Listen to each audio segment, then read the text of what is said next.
CBD gummies to help with pain, anxiety, and sleep problems. In fact, it has become a $20 billion industry in the U.S. But how safe are they? Well, our very own Dominique Ben recently sat down in the KSLA Cafe to get some answers from Dr. Mark Ryan, Executive Director of Louisiana Poison Control.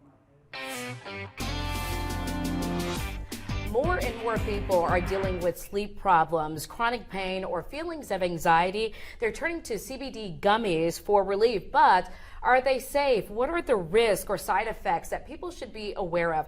Joining me right now is Dr. Mark Ryan, the Executive Director of the Louisiana Poison Control. Thank you so much for being here, Dr. Ryan. So basically, first of all, what is the difference between THC and CBD? To put it as simply as I can, THC is psychoactive. It causes a high. CBD has a very small amount of THC in the product, like the hemp, and it does not cause a high. Okay, so what are the ones that we're finding in the stores that are vaping stores or CBD stores? What we're finding is what I've been saying for years. You don't know what you're getting. And hemp products were legal, still are, and they have a small amount of THC. Less than 0.3% is what they're supposed to have. Mm-hmm. But we find regularly that you have products that have much more. They're not regulated by the FDA. How are they getting into these stores then? Well, until recently, we had very light regulations. And because hemp itself was considered okay, and the testing is sometimes minimal, almost non-existent, you could package something, say it had the right amount of ingredients or didn't exceed, put it in the store, gas station, whatever, and sell it. And then the people who took it were getting a lot more than they bargained for. And when that happens, do they end up in the hospital? Do they end up calling poison control? Or what happens when you, and how do you know that you've had too much? Yeah, you know, the Poison Control Center reporting to us is not mandatory. So we know there's a lot more cases than the number we actually get. But when people get too much, they start to, large amounts anyway, decreased respirations, decreased blood pressure, decreased level of consciousness, nausea and vomiting, things that are really, prominent. And it is not unheard of to have an adult and even children, because they're more susceptible due to their size and weight, end up in an ICU being monitored and possibly with a tube in them to help them breathe. Wow, and that's what CBD does to the body, or THC, or both in large amounts? That goes back to we're not sure sometimes what's in the product. CBD can cause some problems. It's not as common if it's truly just CBD. And CBD is used by people for a lot of things. It's legal here, right? Yes. So what is it used to treat? Yeah. Pain, anxiety, nausea and vomiting for things like chemotherapy, as sleep disorders to help people sleep. It's thrown out there, and people say that it's good for a lot of things. So when children are ending up in the emergency rooms, they're at home where possibly they get into this.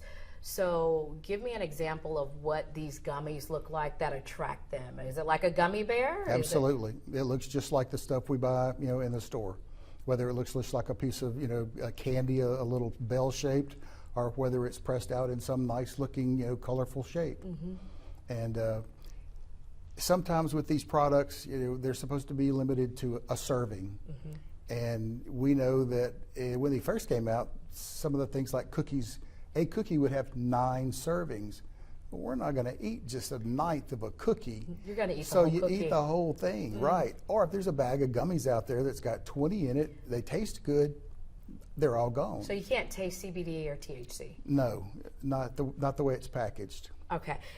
What's regulated by the FDA? Both of them? Well, THC is regulated, heavily regulated, and has been regulated for years as a Schedule I substance. No medicinal value, although it's been used and now it's legalized in a lot of places. Not here, though. THC, correct. Well, we have medicinal THC. Right, Absolutely. Okay.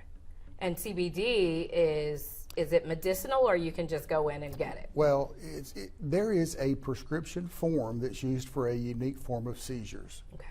Other than that, it's most of these over-the-counter products. And CBD is regulated, most of it was hemp. And we use hemp for making a lot of different products. And because it was used for those type products and had such a small amount of THC, wasn't regulated by FDA or DEA. It was put in the Farm Bill. So it was kind of one of those loopholes that's been exploited.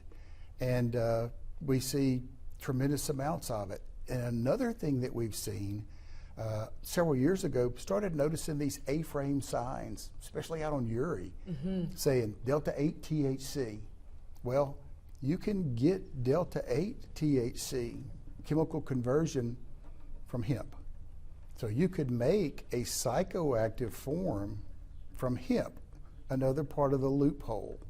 So a lot of those things have been closed down now, but it seems like every time you try to get a grasp and put some rational regulations on these things, squirts around the corner and there's a loophole. Yeah, but I bet if they saw a child, an infant, fighting for their life, it would make you have a different perspective of just throwing things around the house and letting it sit around. And tomorrow in part 2 of this interview, Dr. Ryan explains the impact of CBD overdose in adults and in young children.